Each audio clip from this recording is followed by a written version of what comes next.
sobre a face das águas.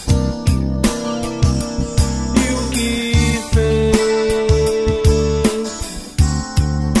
a separação entre a luz e as trevas, e viu que era bom. O meu Deus, e tudo criou conforme a sua espécie,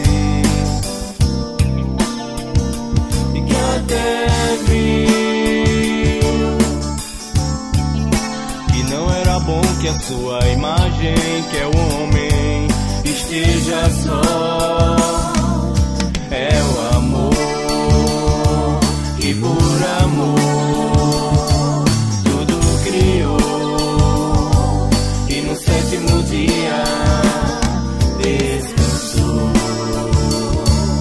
É o amor, que por amor tudo criou, e no sétimo dia descansou.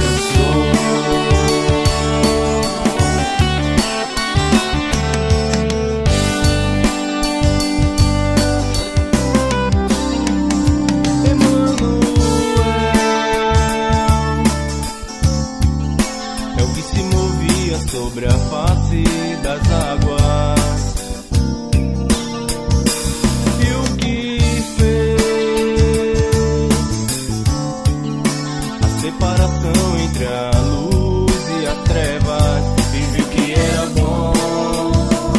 O meu Deus,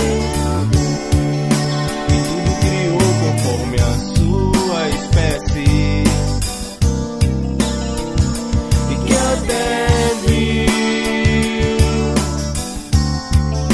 que não era bom que a sua